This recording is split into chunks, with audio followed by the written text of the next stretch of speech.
अनंत अंबानी ने रामनवमी पर अपनी आध्यात्मिक यात्रा पूरी की। राधिका और नीता अंबानी गर्व से झूम उठी। रिलायंस इंडस्ट्रीज के चेयरमैन मुकेश अंबानी के बेटे अनंत अंबानी ने अपने जन्मदिन से कुछ दिन पहले द्वारका तक 180 किलोमीटर की पैदल यात्रा पूरी करके दुनिया का ध्यान अपनी ओर खींचा है। इससे भी अधिक प्रेरणादायक बात यह है कि उन्होंने कुशिंग सिंड्रोम, एक दुर्लभ हार्मोनल विकार और रुग्ण मोटापे से जूझते हुए यह बड़ी उपलब्धि हासिल की।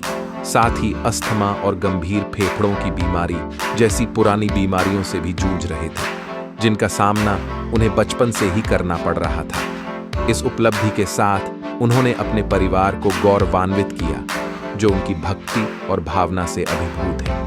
वह प्रतिदिन लगभग 20 किलोमीटर पैदल चलते थे, प्रतिदिन 6 से 7 घंटे पैदल चलते थे और अपने 30वें जन्मदिन का जश्न मनाने से कुछ दिन पहले ही यह कार्य पूरा किया।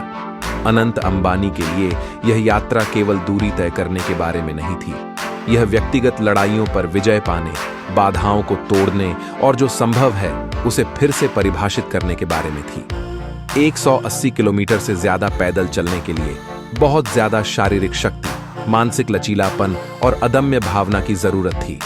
अनंत ने हर कदम पर ये गुण दिखाए।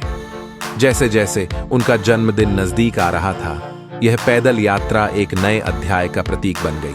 न सिर्फ व्यक्तिगत विकास का, बल्कि दूसरों के लिए एक मिसाल कायम करने का भी। यह इस बात का प्रमाण है कि दृढ़ संकल्प, साहस और सही मानसिकता के साथ कोई भी अकल्पनीय हासिल कर सकता है।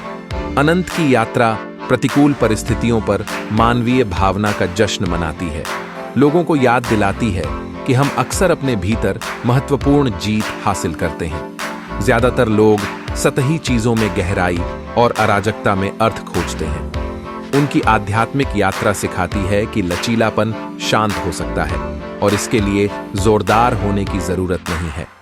उनकी यात्रा यह भी दिखाती है कि वे शुक्रिया कहने के लिए दर्द से गुजरेंगे, विश्वास दिखाने के लिए असुविधा को सहन करेंगे और इसलिए नहीं झुकेंगे क्योंकि वे कमजोर हैं, बल्कि इसलिए क्योंकि वे गर्व के बजाय आत्मसमर्पण करना चुनते हैं। अनंत अंबानी अपने जीवन के नए साल में कदम रख रहे हैं। द्वारका तक की उनकी 180 किलोमीटर की यात्रा एक निर्णायक मील का पत्थर है, न केवल दूरी के मामले में, बल्कि व्यक्तिगत विकास के मामले में भी।